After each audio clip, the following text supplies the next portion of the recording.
오늘 성경 통독 48일째입니다. 오늘 열왕기하 24장 18절에서 19절 말씀부터 보도록 하겠습니다.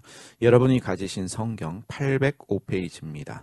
열왕기하 24장 18절에서 19절까지의 말씀 함께 보도록 하겠습니다. 시드기야가 왕이 될 때에 나이가 21세라 예루살렘에서 11년간 다스리니라. 그의 어머니의 이름은 하무달이요 림나인 예레미야의 딸이더라. 그가 여호야김의 모든 행위를 따라 여호와 보시기에 악을 행한지라. 이 여호야김 왕 때에 바벨론에 의해서 유다 백성들이 1차로 포로로 잡혀갑니다. 이미 말씀드렸지만 이때 포로로 끌려간 대표적 인물이 다니엘과 그의 친구들입니다. 여호야김 왕도 끌려가게 되고 그의 아들 여호야긴이 왕이 됩니다.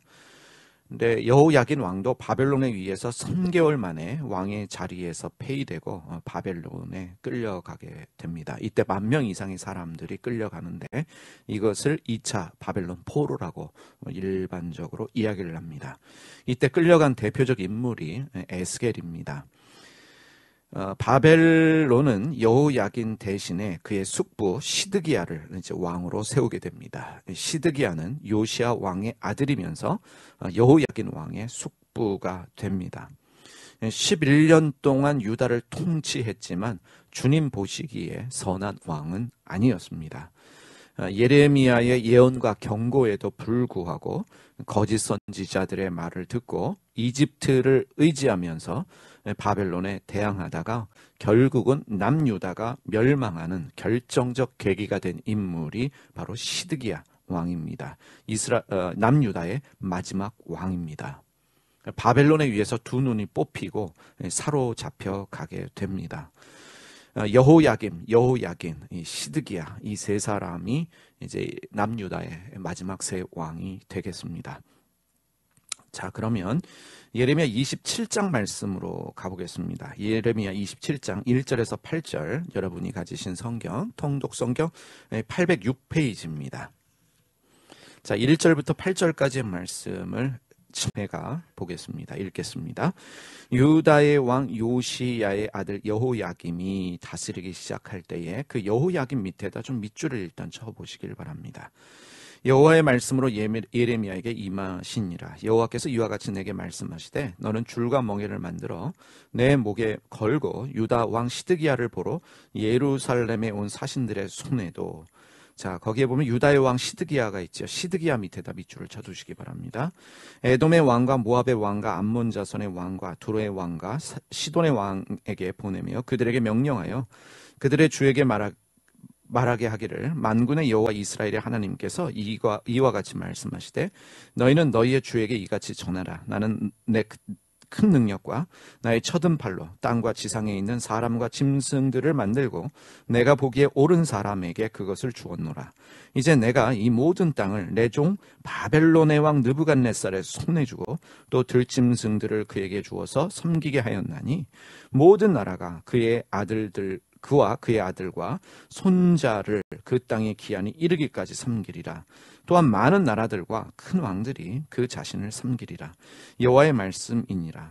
바벨론의 왕 느부갓네살을 섬기지 아니하며 그 목으로 바벨론 왕의 멍에를 매지 아니하는 백성과 나라는 내가 그들이 멸망하기까지 칼과 기근과 전염병으로 그 민족을 벌하리라.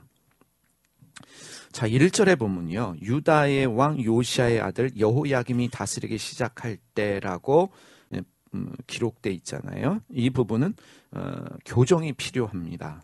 여호야김이 아니라 시드기야입니다. 그래서 보면은 유다의 왕 시드기야를 보러 예루살렘에 온 사신들의 손에도라고 돼 있는데 1절에는 여호야김 그리고 시드기야로 이어지는데 1절의 번역이 교정이 필요한 부분입니다. 시드기야로 여러분들 거기다 고쳐놓으시길 바랍니다. 1절을 새 번역으로 제가 읽어보겠습니다. 요시야의 아들 시드기야가 유다의 왕이 되어 다스리기 시작할 무렵에 주님께서 예레미야에게 말씀하셨다. 1절은 시드기야로 바꾸시는 게 맞습니다. 이 시드기야 왕을 비롯한 주변 국가들은 바벨론의 시대가 곧 끝날 것이라는 가짜 선지자들의 말을 듣고 함께 연대해서 바벨론에 대한 반역을 모의합니다. 이들 5나라가 예루살렘에 모였습니다. 근데 하나님은 예레미야를 통해서 바벨론에 저항하지 말고 바벨론에 복종하라, 바벨론을 섬기라 라는 것을 요구하십니다. 이 바벨론 주변 국가들이 판단할 때에 지금 바벨론이 강대국이 되어 다스릴 것이다 라고 하는 것에 대해서 의문점이 있었습니다. 대표적인 것이 이 선지자들이 바벨론이 멸망한다, 바벨론은 무너진다 라는 예언을 했는데 가짜 예언, 거짓 예언이었지요. 그런데 예레미야만큼은 저항하지 말고 바벨론에 복종하라 라고 요구합니다. 심지어 목에다 멍에를 메고 예루살렘에 모인 사신들에게 하나님의 뜻을 전합니다. 왜냐하면 하나님이 바벨론에게 힘을 주시고 바벨론에게 다스릴 권세를 주셨기 때문입니다. 그러하기 때문에 하나님의 뜻은 바벨론에 항복하고 바벨론의 다스림을 받는 것, 이것이 하나님의 뜻입니다.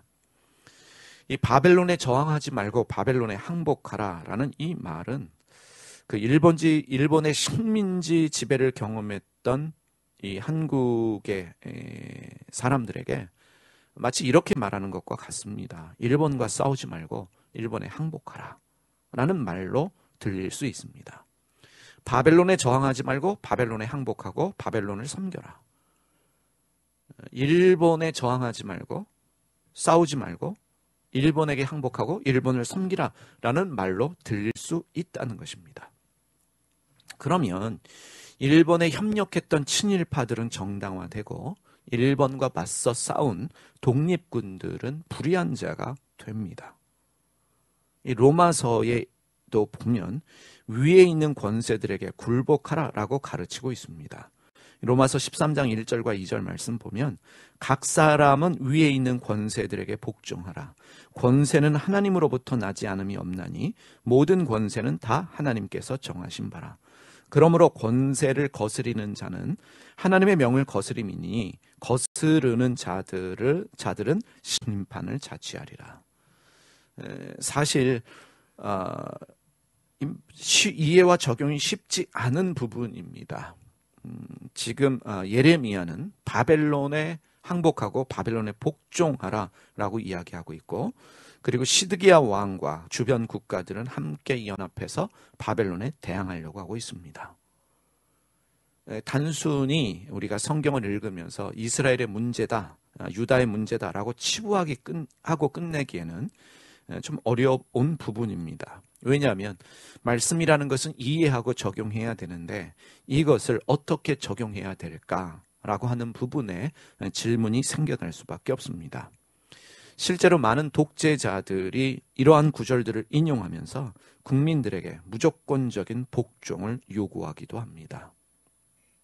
그리고 노예제도를 옹호했던 사람들이 인용하는 구절이기도 합니다. 위에 있는 권세에게 복종해야 된다.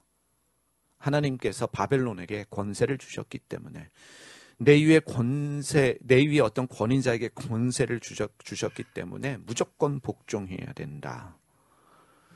근데 중요한 것은요, 바벨론 권세 위에 있는 권세는 하나님이십니다. 최종 권세는 하나님이십니다. 우리가 인정하는 게 무엇입니까? 모든 주권은 오직 하나님께만 있습니다. 어떠한 권세도 하나님 위에 없습니다. 각 사람은 위에 있는 권세들에게 복종하라고 말씀하셨지만 최종 권세는 누구십니까? 바로 하나님이십니다. 다시 말하면 바벨론 권세 위에 계시는 분이 하나님이십니다. 최종 권세는 하나님이에요. 바벨론의 권세에 항복하고 순종하는 것이 아니라 하나님, 그 하나님께 순종하고 복종하는 것입니다. 믿음의 사람, 하나님의 사람은 그것을 이해해야 합니다. 모든 주권은 하나님께만 있습니다. 여러분, 다니엘과 그의 친구들은 우상을 섬겨라, 기도하지 말라라는 왕의 명령을 거부했습니다. 최종 권세는 하나님이시기 때문에 그렇습니다. 왕이 명령을 내렸어요. 우상을 숭배해라. 기도하지 마라. 왕이 도장을 찍으면서 명령을 내렸습니다. 그런데 다니엘과 그의 친구들은 이러한 왕의 명령을 거부했습니다. 권세에 순종한 게 아니지요. 왜냐하면 최종 권세는 하나님이시기 때문에 그렇습니다. 하나님이 말씀하신 이 권위에 복종하라는 말씀은 무조건적인 복종이 아닙니다. 전제가 있습니다. 무조건적으로 저항하라는 것도 아닙니다. 전제가 있습니다. 하나님 뜻 안에서 복종과 저항이 결정되어져야 됩니다. 하나님의 뜻이라면, 하나님의 뜻 안에 합당한 일이라면 복종해야 됩니다. 권위에 순종해야 됩니다. 그러나 하나님 뜻이 아니라면, 우리가 알고 있는, 우리가 배운 하나님의 기준에서 벗어난다면 저항할 수 있어야 합니다. 이 존 스토트 목사님이 이 부분에 대해서 이렇게 말씀하셨습니다. 권력에 대한 복종은 그리스도인들의 의무이지만 그것은 더 원대한 하나님께 대한 복종 안에서 행해져야 한다. 우리는 국가에 대한 순종이 하나님께 대한 순종을 방해하지 않는 범위 안에서 국가를 인정해야 된다. 국가가 하나님이 명하시는 것을 금한다면 그리스도인들의 의무는 저항하는 것이다. 지금 하나님께서 바벨론에게 순종하라, 바벨론에게 항복하라고 하는 것은 하나님의 전적인 뜻입니다. 유다를 심판하시기 위한, 그들의 죄악을 깨닫기 위한, 그들을 회복하시기 위한 하나님의 원대한 뜻 안에서 하나님의 명령이고 하나님의 요구입니다. 이런 차원에서 우리가 권세에 복종하는 것이 어떠한 것인지를 이해해야 됩니다. 문자 그대로 받아들여서 적용하면 말씀드린 대로 독재자들이나 아니면 노예 제도를 옹호했던 사람들이 한 구절 끄집어내서 성경에 이렇게 기록되어 있기 때문에 나에게 순종해야 된다, 잘못된 인용을 할 수 있습니다. 또 하나, 시대가 변했습니다. 여러분, 자유민주주의 국가에서 권력은 대통령이 아닙니다. 왕이 아닙니다. 모든 권력은 국민에게서 나옵니다. 그래서 로마서 13장의 권세는 자유민주주의 국가에서 이제는 국민이라는 사실입니다. 정치인이나 위정자들이 복종해야 될 권세는 국민입니다. 국민을 두려워할 줄 알아야 합니다. 그러나 국민이 전체가 아닙니다. 국민 위에 하나님이 계십니다. 모든 권력 위에 하나님이 계시다라는 것을 우리가 이해할 필요가 있습니다.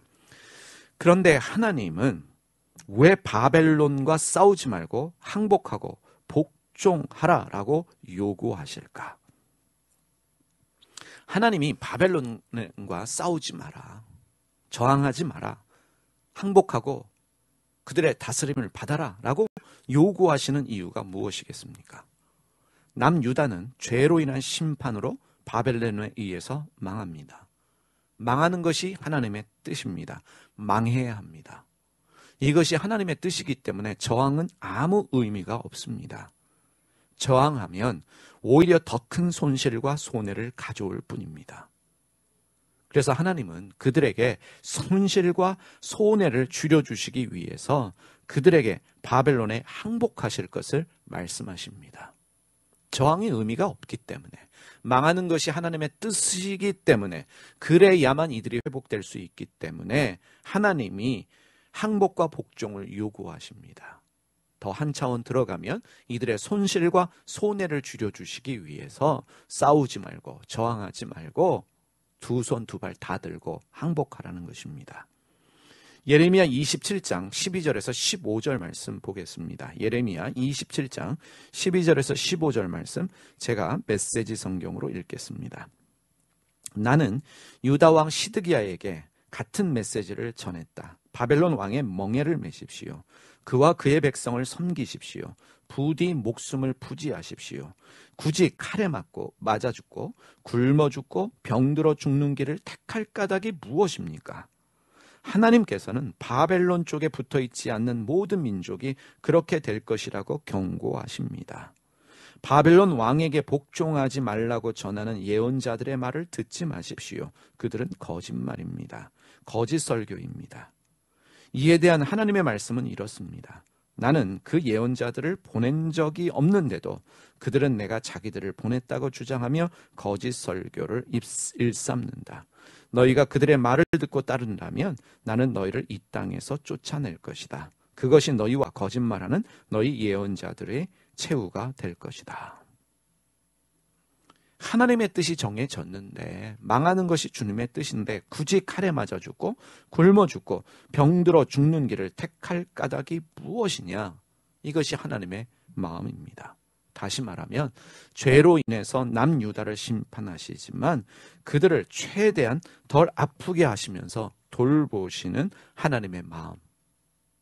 이것이 우리를 향한 주님의 마음이기도 합니다.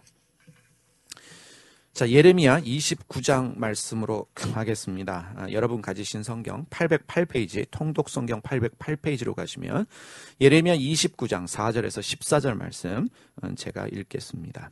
만군의 여호와 이스라엘의 하나님께서 예루살렘에서 바벨론으로 사로잡혀 가게 한 모든 포로에게 이와 같이 말씀하시니라. 너희는 집을 짓고 거기에 살며 텃밭을 만들고 그 열매를 먹으라. 아내를 맞이하여 자녀를 낳으며 너희 아들이 아내를 맞이하며 너희 딸이 남편을 맞아 그들로 자녀를 낳게 하여 너희가 거기에서 번성하고 줄어들지 아니하게 하라. 너희는 내가 사로잡혀 가게 한 그 성읍의 평안을 구하고 그를 위하여 여호와께 기도하라. 이는 그 성읍이 평안함으로 너희도 평안할 것입니다. 만군의 여호와 이스라엘의 하나님께서 이와 같이 말하노라.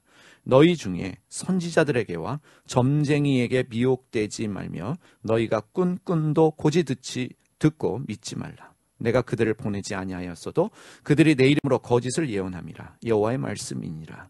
여호와께서 이와 같이 말씀하시니라. 바벨론에서 70년이 차면 내가 너희를 돌보고 나의 선한 말을 너희에게 성취하여 너희를 이곳으로 돌아오게 하리라. 여호와의 말씀이니라. 너희를 향한 나의 생각을 내가 아나니 평안이요 재앙이 아니니라. 너희에게 미래와 희망을 주는 것이니라. 너희가 내게 부르짖으면 내게 와서 기도하면 내가 너희들의 기도를 들을 것이요 너희가 온 마음으로 나를 구하면 나를 찾을 것이요 나를 만나리라. 이것은 여호와의 말씀이니라. 나는 너희들을 만날 것이요 너희를 포로된 중에서 다시 돌아오게 하되 내가 쫓아 보내었던 나라들과 모든 곳에서 모아 사로잡혀 떠났던 그곳으로 돌아오게 하리라. 이것은 여호와의 말씀이니라. 예레미야 선지자가 바벨론에 포로로 끌려간 사람들에게 보낸 편지의 내용입니다. 이제 바벨론에 포로로 끌려가 거기에 살고 있는 사람들에게 예레미야 선지자가 보낸 편지의 내용인데 거짓 선지자들의 예언에 속아서 헛된 희망 가지지 말라는 내용입니다. 하나님의 뜻은 바벨론의 70년이기 때문에 70년을 채워야 돌아올 수 있다. 70년이면 한평생입니다. 어떤 사람은 바벨론에서 죽어야 합니다. 바벨론에서 희망을 가질 수 있죠. 언젠간 돌아간다. 언젠가는 고국으로 돌아간다. 그 희망 버리고 하나님의 뜻은 70년이기 때문에 바벨론에서 번성해라. 바벨론에서 정착하고 고향으로 여기고 거기서 살라. 하나님의 말씀을 예레미야 선지자는 전합니다. 사람은요, 가고 싶어서 가고 오고 싶어서 오는 것이 절대로 아닙니다. 하나님이 허락하셔야 합니다. 하나님이 문을 여시면 닫을 자가 없고 하나님이 닫으시면 열 자가 없지요. 지금 내가 서 있는 곳이 하마콤, 하나님이 원하시는 그 자리입니다. 지금 비록 내가 포로로 끌려가서 원하지 않는 곳에 살고 있지만 그곳이 바로 하나님이 허락하신 하나님의 자리, 하마콤이라는 사실이에요. 그래서 하나님의 사람은 지금 내가 있는 그곳에서 있는 날 동안 최선을 다하는 것이 필요합니다. 바벨론의 포로로 끌려간 것이, 그 많은 사람들 중에 내가 끌려간 것이 내 뜻이 아니라, 재수가 없어서가 아니라 내 팔자여서도 아니고 하나님의 섭리라는 것입니다. 하나님의 섭리가 있기 때문에, 하나님이 작정하셨기 때문에, 하나님의 뜻이 있기 때문에 바벨론의 포로로 끌려가서 바벨론에서 살게 하십니다. 중요한 것은 바벨론의 포로로 끌려간 이들을 향한 하나님의 생각은 재앙이 아니라 평안입니다. 하마콤의 그 자리에서 하나님이 미래와 희망을 주십니다. 내가 비록 포로의 신분이지만, 고향을 떠나 타국에 머물고 있지만, 정말로 미래가 보이지 않는 그러한 자리라고 할지라도 하나님은 그 자리에서 미래와 희망을 주십니다. 왜냐하면 그 자리가 하나님이 원하시는 자리, 하마콤의 그 자리이기 때문에 그렇습니다. 하마콤의 그 자리는 기도의 자리입니다. 하나님이 기도하라고, 하나님께 부르짖으라고, 주님을 찾고 구하라고 허락하여 주신 자리가 바로 포로된 자리, 바벨론의 포로로 끌려간 그 자리, 바로 하마콤의 자리입니다. 하나님이 하마콤으로 인도하시는 이유는 바로 기도의 자리를 만들어 주시기 위함입니다. 그래서 내게 부르짖으라, 내게 와서 기도해라, 나를 구하면 나를 찾을 것이다. 어디에서요? 하마콤의 그 자리입니다. 비록 그 자리가 포로의 자리, 고난의 자리, 억울하고 힘든 자리라고 할지라도 하나님이 허락하신 하마콤의 자리인 줄 알고 자기에게 주어진 일에 최선을 다하고 하나님을 찾는 자리가 되어야 합니다. 자, 50장 말씀으로 가겠습니다. 예레미야 50장 1절에서 3절, 여러분이 가지신 성경 815페이지입니다. 통독 성경 815페이지에 보시면 자, 1절과 3절 말씀 제가 읽습니다. 여호와께서 선지자 예레미야에게 바벨론과 갈대아 사람의 땅에 대하여 하신 말씀이라. 너희는 너희들 가운데 전파하라, 공포하라, 깃발을 세우라, 숨김이 없이 공포하여 이르라. 바벨론이 함락되고 벨이 수치를 당하며 무로닥이 부스러지며 그 신상들은 수치를 당하며 우상들은 부스러진다 하라. 이는 한 나라가 북쪽에서 나와서 그를 쳐서 그 땅으로 황폐하게 하여 그 가운데 섰는 자가 없게 할 것임이라. 사람이나 짐승이 다 멸망할 것임이니라. 이 50장 말씀, 이어지는 51장 말씀을 보면 이 모든 말씀은 예레미야가 그 바벨론의 멸망을 예언하는 말씀입니다. 예레미야는 남유다뿐만 아니라 주변 국가의 멸망도 예언했습니다. 심지어 바벨론의 멸망도 예언을 하는데 이것이 하나님의 뜻이기 때문입니다. 이 예언의 말씀은 이 스가랴에 의해서 바벨론에 있는 사람들 앞에서 공개적으로 낭독이 됐고 다 읽고 난 후에 유브라다 강에 이 돌에 매달아 던졌습니다. 이것이 바벨론의 운명이기 때문에 그렇습니다. 바벨론이 망한다. 이것이 하나님의 뜻입니다. 무엇을 말합니까? 지난 우리가 세계의 역사를 보면 영원한 강대국도 없고 절대 권력자도 없다는 것을 깨닫게 됩니다. 모든 것들은 생겨났다가 사라집니다. 근동을 제패했던 나라가 아수르인데 아수르도 망하지요. 아수르에 의해서 바벨론이 강대국이 되지만 바벨론도 망합니다. 이것이 절대적 진리임에도 불구하고 많은 사람들이 생각하는 것은 내 나라는, 내 권력은 영원할 것이라고 믿습니다. 바벨론이 영토를 넓히면서 절대 강국이 되고 있는데 바벨론이 망한다고 누가 생각하겠습니까? 지난 역사를 보면 영원한 것이 하나도 없음에도 불구하고 사람들은 나는 망하지 않는다, 나는 무너지지 않는다라고 믿습니다. 이것을 믿기 때문에 나는 망하지 않는다, 내 나라는 무너지지 않는다라는 것을 믿기 때문에 심판을 두려워하지 않습니다.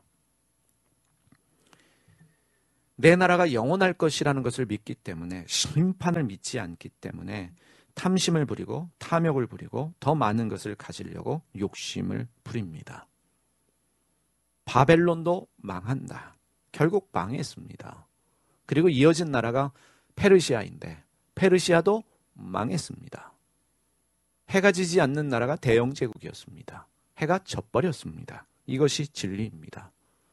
하나님 외에 영원한 것이 없다. 역사의 주관자는 하나님이시다 라는 것을 예레미야 선지자가 우리로 하여금 깨닫게 합니다. 교회도 영원하지 못합니다. 내가 너를 영원히 사랑하겠다라고 말하지만 그것도 인간의 거짓말입니다. 영원히 사랑할 수가 없습니다. 이 땅에 있는 모든 것은 사라집니다. 사라질 때가 옵니다. 근데 문제는 언제 사라질지 모르는 것이 문제이지요.